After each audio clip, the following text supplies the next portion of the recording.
아버지, 내 아버지, 주의 사랑 필요해요.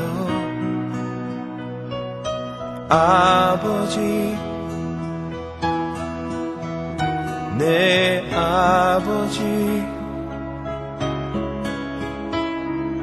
고아와 같이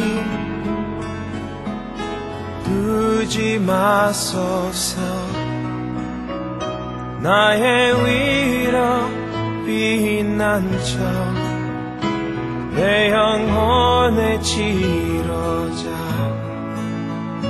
두려움에서 건지사 아버지 집으로 이끄소서.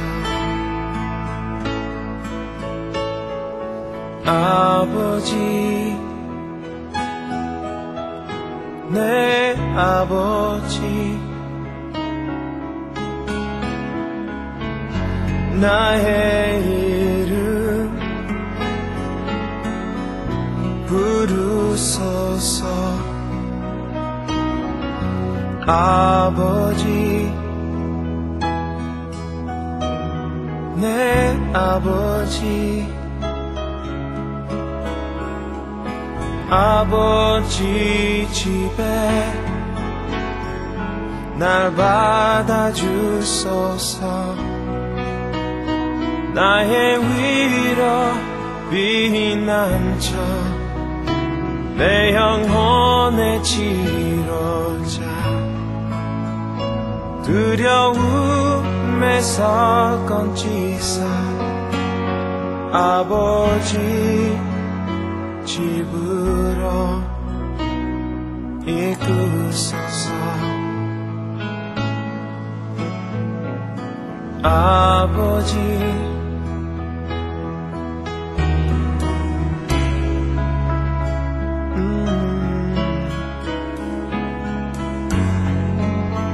내 아버지, 내 아버지, 아버지, 내 아버지, 주의 사랑 필요해요. 아버지, 내 아버지, 고아와 같이 두지 마소서. 나의 위로 피난처, 내 영혼의 치료자, 두려움에서 건지사 아버지 집으로. 나의 위로 피난처, 내 영혼의 치료자, 두려움에서 건지사 아버지 집으로 이끌소서. 현대인들에게 아버지라는 그 단어를 들으면 뭐가 연상이 되느냐라고 물어봤습니다. 5가지의 대답이 나왔는데, 첫 번째 가장 많은 것은 미안함, 두 번째는 자상함, 세 번째는 가족들을 위한 헌신, 네 번째는 엄격함과 규율, 다섯 번째는 TV 시청이라고 이렇게 대답을 했대요. 아마도 미안함이라고 하는 것은 아버지의 그 사랑과 헌신을 그때는 몰랐는데 지금은 안다는 거예요. 아까 봤던 영상처럼 그때는 몰랐는데 지금 깨달으니까 아버지를 생각할 때 미안한 마음들, 그 얘기한 것이 아닌가 싶어요. 자상함이라는 것은 우리 아버지들 보통 무뚝뚝하잖아요. 그런데 잘 표현하지 못해서 그렇지 여전히 가족들 사랑하는 그 마음들, 그 배려, 그 사랑을 또 느꼈기 때문에 자상함이라고 또 대답한 것 같습니다. 가족들 위한 헌신은 우리 아버지들이 가족들을 위해서 묵묵히 나아가잖아요. 몸이 좀 아파도 힘들어도 견디면서 나가는 그런 아버지의 희생하는 모습, 그것 또한 반영한 대답인 것 같습니다. 네 번째는 엄격한 엄격함과 규율력이 있는데 전통적인 아버지들은 그야말로 무섭고 어떤 규율과 질서를 강조하시는데 아마 그거 기인한 모습인 것 같고, 다섯 번째 TV 시청이라고 하는 것은 아버지들이 집에 왔을 때 가족과 대화 없이 그냥 소파에 누워가지고 TV를 바라보고 있는 그런 모습 또한 생각해서 대단한 것 같아요. 우리 장로님들하고 권사님들, 집사님들은 어떤 아버지시고 또 여러분들의 아버지는 어떤 아버지였었는지 한번 우리가 생각해보는 시간이 되었으면 좋을 것 같습니다. 자, 오늘 아버지 주일을 맞이해서 설교를 하기 위해서 고민을 하면서 어떤 본문을 가지고 이 아버지의 사랑을 좀 이야기할까라고 생각했을 때 제 마음에 감동이 오는 게 누가복음 15장에 있는 이 탕자의 비유 나와 있는 그 아버지의 모습을 우리 함께 좀 나눠야겠다라는 생각이 들었어요. 이 탕자의 비유에 나와 있는 아버지의 모습은 단순히 하나님 아버지의 모습만이 아니라 좀 이 시대에 살고 있는 우리 아버지들의 현실적인 문제, 그런 모습을 좀 우리가 이 모습을 통해서 통찰할 수 있을 것 같다라는 생각이 듭니다. 저는 이 본문을 통해서 세 가지 아버지의 모습을 발견했어요. 첫 번째는 아버지는 외로운 아버지, 두 번째 아버지는 약해진 아버지, 세 번째 아버지는 그래도 묵묵히 자기의 가정을 지키시는 그런 아버지의 모습을 좀 오늘 본문을 통해서 함께 여러분과 나눠보고 함께 은혜 좀 나눠보았으면 좋겠습니다. 먼저 여러분 우리 12절 말씀 같이 한번 읽어볼까요? 시작. 그 둘째가 아버지에게 말하되 아버지여 재산 중에서 내게 돌아올 분깃을 내게 주소서 하는지라. 아버지가 그 살림을 각각 나누셨더니 몇 년 전에 기독교 서적에서 읽었던 이야기인데, 평생 농사를 갖다 지었던, 묵묵하게 농사를 지었던 한 아버지가 계셨습니다. 말수도 적고 항상 무뚝뚝하니까 자녀들은 우리 아버지는 우리 사랑하나? 의심할 정도로 하여튼 아버지에 대한 불만도 많았고, 우리 아버지는 정말 무뚝뚝하고 표현할 줄 모른다라고 해가지고 항상 불만이 많았었대요. 근데 그 아버지가 어느 날 갑자기 쓰러져가지고 병원에 입원하시게 되었습니다. 자, 그러자 그 자녀들이 이 아버지의 그 농사의 일지를 갖다가 정리하다가 아주 놀라운 사실을 발견했대요. 이게 뭐냐면 그 일지에 매일 밤마다 자신들의 자녀의 이름을 갖다 적고 함께 기도했던 내용들이 빼곡히 적혀 있더라는 거예요. 오늘 우리 큰아들 시험인데 시험을 잘 봤나 모르겠습니다 하면서 그렇게 기도한다고 있었고, 우리 둘째가 기침을 많이 하는데 감기가 빨리 나았으면 좋겠습니다 라고 이렇게 기도한 내용도 있었고, 아버지는 침묵했고 아버지는 무뚝뚝했지만 하지만 이 자녀들에 대한 깊은 사랑이 있었던 것을 그 자녀들이 깨닫게 되었다라고 하더라고요. 여러분, 현대 아버지들은 참 외로운 것 같습니다. 한국건강가정진흥원에서 조사를 해봤대요. 그랬더니 한국 아버지들의 68%가 가족 안에서 외로움을 느끼고 있대요. 10명이면 7명 정도가 가족 안에 있지만 여전히 외로움을 느끼는 게 우리 아버지들의 모습이에요.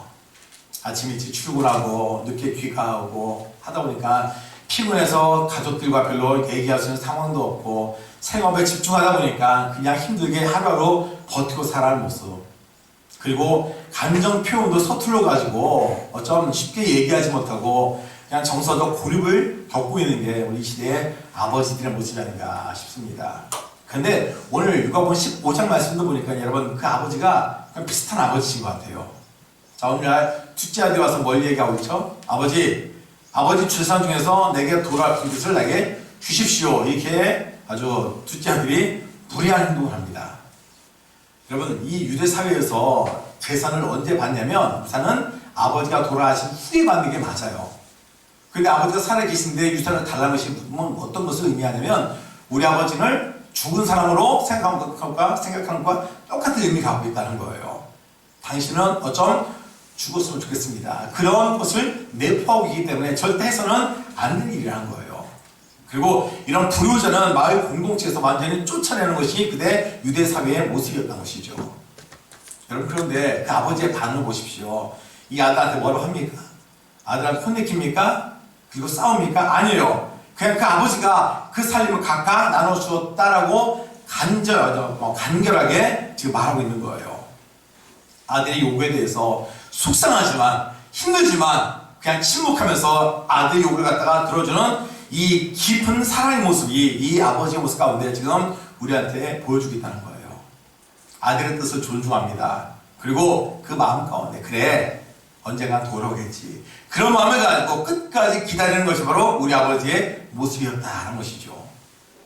스바냐 말씀에 이런 말씀 갖고 우리한테 얘기하죠. 같이 한번 읽어봅시다. 시작. 너희 하나님 여호와가 너희 가운데 계시니 그는 구원을 베푸신 전능자이시라. 그가 너로 말미암아 기쁨을 이기지 못하시며 너를 잠잠히 사랑하시며 너로 말미암아 즐거이 부르며 기뻐하시리라 하리라. 여러분, 여기 어떤 표현이 있습니까? 잠잠히 사랑하신대요. 잠잠히 사랑하신대요. 요란하게 사랑하지 아니하고 하나님 아버지 우리를 잠잠하게 사랑하신다는 거예요. 그리 크게 표현하지 않아도 여러분, 우리를 세밀하게 잠잠하게 사랑하시는 아버지의 마음을 우리에게 좀 표현하고 있다는 것이죠. 종종 아버지들이 침묵하면 우리는 오해합니다. 우리 아버지 별로 사랑하지 않는가 봐. 우리 아버지는 정이 없어. 살갑지가 않아. 근데 여러분, 저도 아버지지만 이 시대에 여러분, 한국에 있는 남자들은 여러분 어릴 때부터 우리는 세뇌를 당하잖아요. 어떤 세뇌를 당합니까? 남자는 사내는 달라야 돼. 그래서 밥상머리에서 여러분 얘기하면 어때요? 옛날에 혼나잖아요. 어디 밥 먹을 때 얘기하냐고. 얘기할 수 있잖아요. 근데 여러분 그것도 못하게 해요. 그리고 여러분, 남자도 울 수 있지 않습니까? 근데 세상에 울면 이제 남자는 평생에 3번만 울어야 돼. 그렇게 세뇌시키면서 울지 못하게 합니다. 여러분, 속상하면 울 수 있잖아요. 여자들만 울어요? 남자들도 울어야 돼요. 근데 울지 않고 꾹 참는 게 남자들의 모습이 된 거예요. 그리고 남자는 강인하게. 그런 여러분, 세뇌를 받고 살다 보니까 우리 아버지들은 남자들은 일단 살면서 그냥 강하게 눈물도 참으면서 견디면서 살다 보니까 쉽게 감정을 표현하지 못하는 게 한국 남자들의 모습인 것 같아요. 그러다 보니까 여러분, 가정에서 외롭잖아요. 엄마들은 잘 표현하잖아요. 근데 아버지들은 그냥 얘기하지 못하다 보니까 우리 아버지는 사랑이 없어, 정이 없어, 무뚝뚝해, 나 사랑하는 거 많아? 맞아? 그렇게 오해를 받으면서 이 땅에 아버지들이 살고 있다는 거예요. 여러분, 이런 아버지의 마음은 좀 저와 여러분들이 이해해야 될 것 같습니다. 그의 그 긴 침묵 속에서도 여전히 우리를 사랑하시는 아버지의 사랑이 분명히 있다는 거예요. 성경 말씀같이 잠잠히 사랑하는 그 사랑. 그리고 아버지들도 사실 문제가 있어요, 여러분. 비록 그렇게 우리가 성장했다 할지언정 표현을 해야죠. 우리 자식들 애기 때는 아이고 사랑한다 사랑한다 참 많이 이렇게 하지만 좀 큰 다음에 여러분 잘 못하잖아요. 중학생만 들어서 잘 안 되는 것 같아요. 고등학생 되면 여러분 그것도 못하는 것 같아요. 여러분, 어릴 때 그 사랑이 컸다고 바뀝니까? 아니잖아요. 아버지도 표현해야 돼요. 왜? 그래야 자식들도 아는 것이고 아내들도 아는 것이라는 거예요. 사랑한다. 난 내가 자랑스러워. 난 네가 있어 정말 행복해. 이 한마디가 뭐가 그렇게 어렵다고 우리는 그것을 하지 못하는 이 시대에 침묵하는 아버지가 되고 있다는 것이죠. 자, 두 번째 여러분, 아버지의 모습은 어떤 모습이냐? 약해지는 아버지의 모습이다라는 거예요. 우리 20절 말씀 같이 한번 봅시다. 시작. 이에 일어나서 아버지께로 돌아가니라. 아직도 거리가 먼데 아버지가 그를 보고 측은히 여겨 달려가 목을 안고 물 맞추니. 자, 여러분, 현대 아버지들을 보면 점점 권위라든지 영향력들이 참 약화되고 있는 것 같습니다. 옛날에 가부장적 사회에서 여러분 그 아버지의 말 한마디면 벌이었잖아요. 근데 여러분, 요즘 현대 아버지들은 그런 위치가 많이 흔들리고 있습니다. 그래서 직장에서도 힘들지만 그리고 가정에서도 여전히 힘든 게 우리 지친 아버지들의 모습이 아닌가 싶어요. 신문에서 보니까 한국 중년 남자들의 위기를 갖다 얘기해주고 있는데 40대, 50대 남자들이 실직률이 급증하고 있대요. 그리고 그로 인해서 우울증과 자살률이 지금 늘고 있다는 것입니다. 어떤 아버지가 그래요. 우리 집에서는 나 반기는 사람은 집에서 기는 개밖에 없다고. 심지어 서열을 따지면 나는 그 집에서 개보다 밑에 있다고. 여러분, 그런 집안들이 많이 있다는 거예요. 이 시대에 아버지들이, 많은 아버지들이 그러면서 정말 나는 좋은 아버지인가, 나는 정말 가족들한테 필요한 존재인가, 자기 의심과 함께 싸우며 사는 게 이 땅에 약해지는 아버지들의 모습이 아닌가 싶어요. 자, 오늘 본문에 보니까 여러분, 본문에 보니까 탕자가 재산을 갖고 나와서 먼 나라 가가지고 흥청망청 다 써버리고 나가지고 아무 없는 상태에서 그지가 되었잖아요. 먹을 것이 없어가지고 돼지를 치는 쥐어매를 먹고 자지만 그것도 주는 사람이 없어서 그가 현타가 오지 않습니까? 이게 뭔가 싶어서 그가 생각하죠. 아, 우리 아버지 집에 가면 최소한 밥은 주는데 내가 아버지의 아들로 살 수 없지만 그래도 종으로서 설 수 있지 않을까. 그런 마음을 가지고 그가 터벅터벅 아버지 앞으로 돌아옵니다. 자, 그때 성경은 뭘 얘기하죠? 이에 일어나서 아버지께로 돌아왔다는 거예요. 그때 밑줄 말씀을 다시 한번 읽어볼까요? 시작. 아직도 거리가 먼데 아버지가 그를 보고 시근이 여겨 달려가 목을 안고 입을 맞추니. 여러분, 그 1세기 중동 문화에서는 나이든 중년의 남자들은 절대 뛰면 안 됐대요. 왜냐면 그 점잖은 물기에 긴 옷자락을 입고 막 뒤로 뛰다 보면 다리가 노출될 수 있고 속옷이 보일 수가 있어가지고 매우 수치스럽게 생각했대요. 우리 옛날에 양반들이 점잖게 걷는 것처럼 그때 근동, 1세기 근동에 사람들도 대부분 이렇게 점잖게 걷는 게 현지역의 상식이었다는 거예요. 왜? 나의 어떤 권위라든가 위험을 지키기 위해서. 자, 그런데 이 아버지는 어땠어요? 지금 아들이 거지 모습으로 돌아오고 있는데 그 모습 보면서 점잖게 갈 수가 없다는 거예요. 사람들이 나를 비웃고 사람들이 손가락질로 내 아들이 살아 돌아왔는데 그냥 있을 수가 없다는 거예요. 그럼 어떻게 했다고요? 아버지가 거리가 먼데 아버지가 그를 보고 치근히 여기서 달려갔대요. 누가 뭐라고 하건 내 치면 뭐가 중요해. 내 자식이 살아왔는데 그 자식을 바라보면서 자식의 모든 것을 비우는 아버지의 모습을 우리가 발견할 수가 있습니다. 여러분, 진정한 강함이라는 것은 여러분, 내가 손을 쥐고 내가 강해지고 이게 아니라 내 약함을 드러낼 때 오히려 더 강함이 된다 하는 사실이에요. 사도 바울이 여러분 이렇게 고백하고 있지 않습니까? 같이 읽어보시죠. 시작. 나에게 이르시기를 내가 내게 줬다. 이는 내 능력이 약한 데서 온전하여 짐이라 하신지라. 그러므로 도리어 크게 기뻐함으로 나의 여러 약한 것들에 대하여 자랑하리니 이는 그리스도의 능력이 내게 머물게 하려 함이라. 그러므로 내가 그리스도를 위하여 약한 것들과 능력과 궁핍과 박해와 권고를 기뻐하노니 이는 내가 약한 그때에 강함이라. 여러분, 아직 역설이잖아요. 약할 때 강함이 된다는 거예요. 내 자신의 약점과 한계를 갖다 인정할 때 하나님의 일을 돕는 거예요. 내 열악함을 인정할 때 내 가족들이 나를 이해하는 거예요. 여러분, 가족들한테 약한 모습 보는 것은 수치가 아닙니다. 오히려 더 인간적이고 더 진솔한 모습을 보이는 통해서 가족들의 마음을 얻을 수가 있다는 것이죠. 우리 예수님께서 여러분 친히 낮아짐의 본을 보여주시지 않습니까? 빌립보서 말씀 읽어봅시다. 시작. 그는 근본 하나님의 본체시나 하나님과 공동됨을 취할 것으로 여기지 아니하시고 오히려 자기를 비워 종의 형체를 하사 사람들과 같이 되셨고 사람의 모양으로 나타나사 자기를 낮추시고 죽기까지 복종하셨으니 곧 십자가에 죽으시리라. 하나님께서도 인간이 약한 모습으로 내려와서 철저히 낮아졌던 것처럼, 그래서 십자가의 이 극함을 갖다가 약함으로 경험했던 것처럼, 여러분 이 시대 살아가는 우리 아버지들이 여러분 세상 앞에서는 당당하게 살아가야 되지만 우리가 가족들 앞에서는 때로는 약한 모습도 보이게 나은 것 같습니다. 그래 우리 아버지도 사람이야. 똑같은 나와 같은 인생이야. 그러면서 가족들이 이해할 수가 있을 것 같아요. 자녀들한테 그래 우리 아빠도 실수할 수 있어. 우리 아빠도 두려울 때가 있어. 아빠도 도움이 필요해. 여러분 그런 마음을 얻는 게 중요하지. 아빠 체면에 내가 남자인데 내가 아빠인데. 여러분 오히려 연약하면 고백함을 통해서 우리가 우리 자녀들한테 진정한 강함을 가리키고 더 깊은 관계로 이어줄 수 있는 저와 여러분들이 되어야 좋습니다. 한 가지만 더 볼게요. 여러분 이 성경에 나오는 아버지의 모습은 어떤 모습이냐면 묵묵히 지켜보신 아버지다라는 거예요. 자 말씀 읽어봅시다. 21절부터 시작. 아들이 이르되 아버지 내가 하늘과 아버지께 죄를 지었사오니 지금부터는 아버지 아들이라 일컬음을 감당하지 못하겠나이다. 아버지는 종들에게 이르되 제일 좋은 것을 내어다가 입히고 손에 가락지를 끼우고 발에 신을 신기라. 자, 이 아들이 재산을 다 허비하고 돌아왔습니다. 그런데 아버지의 모습이 어땠다고요? 먼저 발견하고 먼저 뛰어갔어요. 우리가 상상할 수 있는 것은 여러분, 이 아버지가 자식이 낳은 다음에 항상 혹시나 돌아올까 동거받고 늘 쳐다보고 있었던 거예요. 그러니까 아들이 발견하기 전에 먼저 아버지가 발견한 거예요. 뛰어갔대요. 달려갔대요. 얼마나 냄새나고 더럽겠습니까? 돼지를 쳤으니. 여러분, 그럼에도 불구하고 그를 갖다가 얼싸안으면서 그 아버지가 어떻게 했죠? 사람들한테 이야기합니다. 제일 좋은 옷을 입히고 손에 가락지를 끼우고 발에 신을 신겨라, 이렇게 얘기하고 있어요.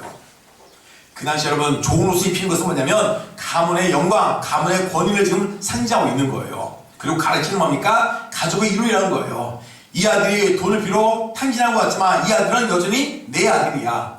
그의 신발을 왜 신었습니까? 신발을 신은 것은 얘는 나의 종이 아니라는 거예요. 나의 아들이라는 거예요. 그걸 의미하면서 그에게 좋은 옷과 가락지와 신을 신겨가지고 이 녀석은 분명히 나의 아들이야, 사랑하는 내 아들이야, 그를 인정해주고 그를 세워주고 있다라는 것이죠. 여러분, 아버지의 사랑은 변함이 없습니다. 묵묵하게 끝까지 사랑했다는 거예요. 비록 세상을 탕진했어도, 아버지의 마음에 못질을 냈어도 여전히 사랑하는 그 아버지의 모습이 바로 하나님의 모습이고 우리 아버지의 모습이다 하는 것이죠. 로마서에서 이렇게 우리한테 얘기하고 있습니다. 같이 읽어봅시다. 시작. 내가 확신하노니 사망이나 생명이나 천사들이나 권세자들이나 현재이나 장래이나 능력이나 높음이나 기쁨이나 다른 어떤 피조물이라도 우리를 우리 주 예수 안에 있는 하나님의 사랑에서 끊을 수 없으리라.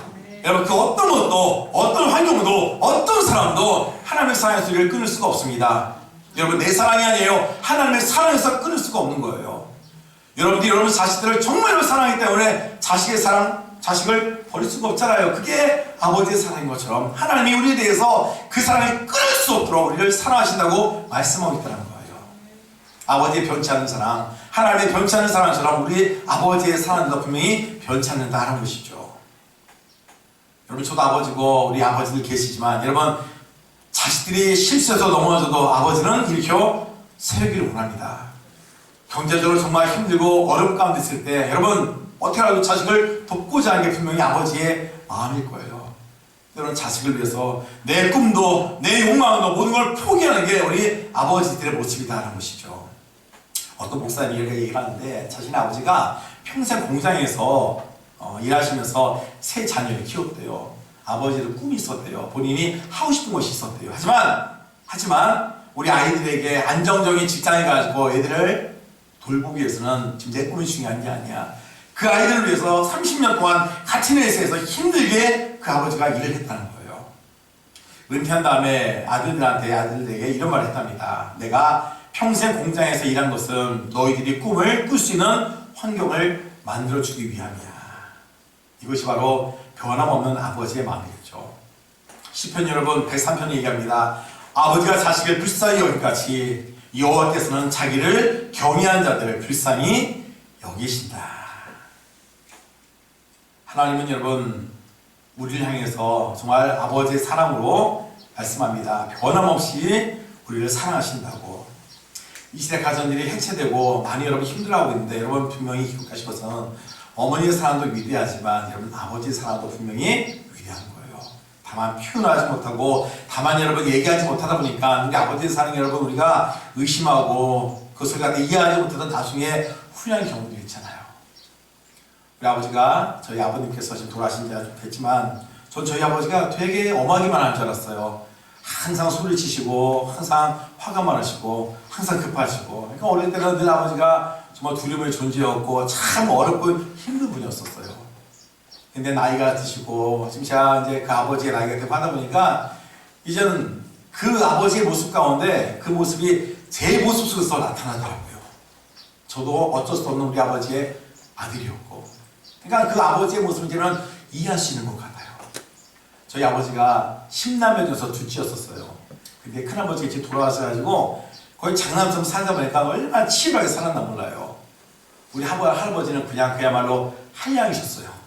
근데 자녀들이 그걸 갖다가 감당하려고 저희 아버지나 저희 막내 장남아버지가 계시는데 어릴 때부터 하여튼 일을 하면서 얼마나 고생을 했나 몰라요. 그러니까 그런 상황에서 어떻게 사랑을 표현하고 어떻게 인자함이 나오겠습니까? 치열하게 살았기 때문에. 그러니까 그걸 이해하지 못했을 때는 우리 아버지는 참 무섭기만 해. 좀도 없어. 아니요. 제가 가만히 생각해보면 여러분, 제가 초등학교 들어가기 전에 7살 때 제가 늑막염이 걸린 적이 있었어요. 그때는 그런 적도 많았던 것 같은데 제가 맨날 햇볕을 가가지고 쭈그려 앉아가지고 얼굴도 허여 있으니까 사람들이 저 인준이 이상해, 병원 한번 데리고 가봐 했더니 늑막염이 됐대요. 그래가지고 제가 그때 어릴 때 기억나는데 안에 골미 찬 거 아니에요, 여러분? 그러니까 한 달 동안 저희 아버지가 하루 빼지 않고 자전거 뒤에 태워가지고 서대전 쪽에 살았었거든요, 용두동. 그 온해가라고 해가지고 하여튼 자전거 태워가지고 쭉 가서 병원에서 매일 구름 빼고 오다가 꼭 시장 들려가지고 튀김집 들려가지고 저한테 튀김을 사주는 거예요. 제가 지금도 계란튀김을 그때 좋아하는 게 그때 아버지가 사줬던 그 계란튀김. 그렇게 저는 기억하지 잘 못했었는데 가만히 생각해보니까 저희 아버지도 저희에서 무척 사랑했더라고요. 그 사랑으로 그냥 표현하지 않고 사랑하셨더라고요. 근데 우리는 항상 좋은 것만 기억하잖아요. 아니 나쁜 것만 기억하잖아요. 나한테 혼내키는 것, 엄했던 것 아니요. 하지만 아버지는 정말 저를 여전히 사랑하셨더라고요. 이거 나중에 깨닫고 나니까 아버지가 안 계셔서 제가 얼마나 서운한지 몰라요. 여러분, 우리도 혹시나 아까 우리 장로님 얘기하셨던 것처럼 우리가 오늘 어버이 주일을 보통 다 지키고 있는데 부모님 살아계시면 우리가 정말 감사하다는 이야기, 정말 고맙다는 이야기, 사랑하는 이야기 좀 했으면 좋을 것 같아요. 전 저희 아버지가 그때 한 번도 사랑한다는 말을 못했다가 저희 아버지가 병원에 일주일 누워 계시다가 이제 하나님의 부르심 받고 천국 갔는데 그때 딱 한 번 했어요. 또 그냥 짧게 아버지 사랑해요 한 번 했어요. 근데 제 마음가짐 더 좀 해드릴 걸, 더 좀 해드릴 걸. 근데 한 번 하고도 그렇게 쑥스럽더라고요. 근데 그럼 한 번을 했으니 제가 다행이지 갑자기 돌아가셔가지고 그 말 마저 못했다면 제 마음가짐 정말 속상했을 것 같아요. 우리 부모님이 살아계시면 여러분, 우리 사랑한다고 감사하다고 고백합시다. 우리 장로님 아까 하셨던 고백처럼 혹시나 먼저 돌아가셨다면 이제는 그 받은 사랑을 갖고 우리 자녀들을 더 사랑하자고요. 우리 자녀들한테 난 널 사랑해 표현하자고요. 여러분, 그래야지 자녀도 알고 자식들도 알잖아요. 아, 그래, 우리 아버지가 날 사랑하는구나. 세상에 여러분, 가장 중요한 것은 관계입니다. 하나님과 나와의 관계가 중요하지만 우리 가족과의 관계도 얼마나 소중한데요. 표현하지 않는 것은 알 길이 없는 거예요. 우리 이 땅의 아버지들 외로움과 침묵 속에서 늘 깊이 참고 견디며 살아왔습니다. 약하지만 오히려 힘들수록 자기를 낮추는 그런 강인함으로 살아오셨습니다. 묵묵히 내 가족을 지키면서 지금까지 살아오셨는데 참 잘하셨어요. 이제 여러분, 아버지 주일 맞이해서 이 아버지에 대해서 다시 한번 감사한 마음을 새롭게 품으시고 더불어 우리 가족들에게 아름다운 사랑을 함께 나눠서 여러분들의 가정이 정말 주님 때문에 장천국 같은 은혜의 가정들이 다 되시기를 우리 예수님의 이름으로 간절히 축원을 드리겠습니다. 이 시간 한번 제가 그 영상을 좀 함께 보려고 하는 게 있는데 가족사진이라는 노래인데 제가 그 노래를 들으면서 참 많이 울었던 것 같아요. 어머니에 대한 노래들은 많이 있는데 아버지에 대한 노래가 없거든요. 근데 저 노래가 아버지의 어떤 모습을 연상시키는 그런 가사가 내용이 있습니다. 같이 한번 우리 보면서 우리가 먼저 고시하셨던 우리 아버지를 생각하면서 우리 한번 노래 한번 들어보도록 할게요.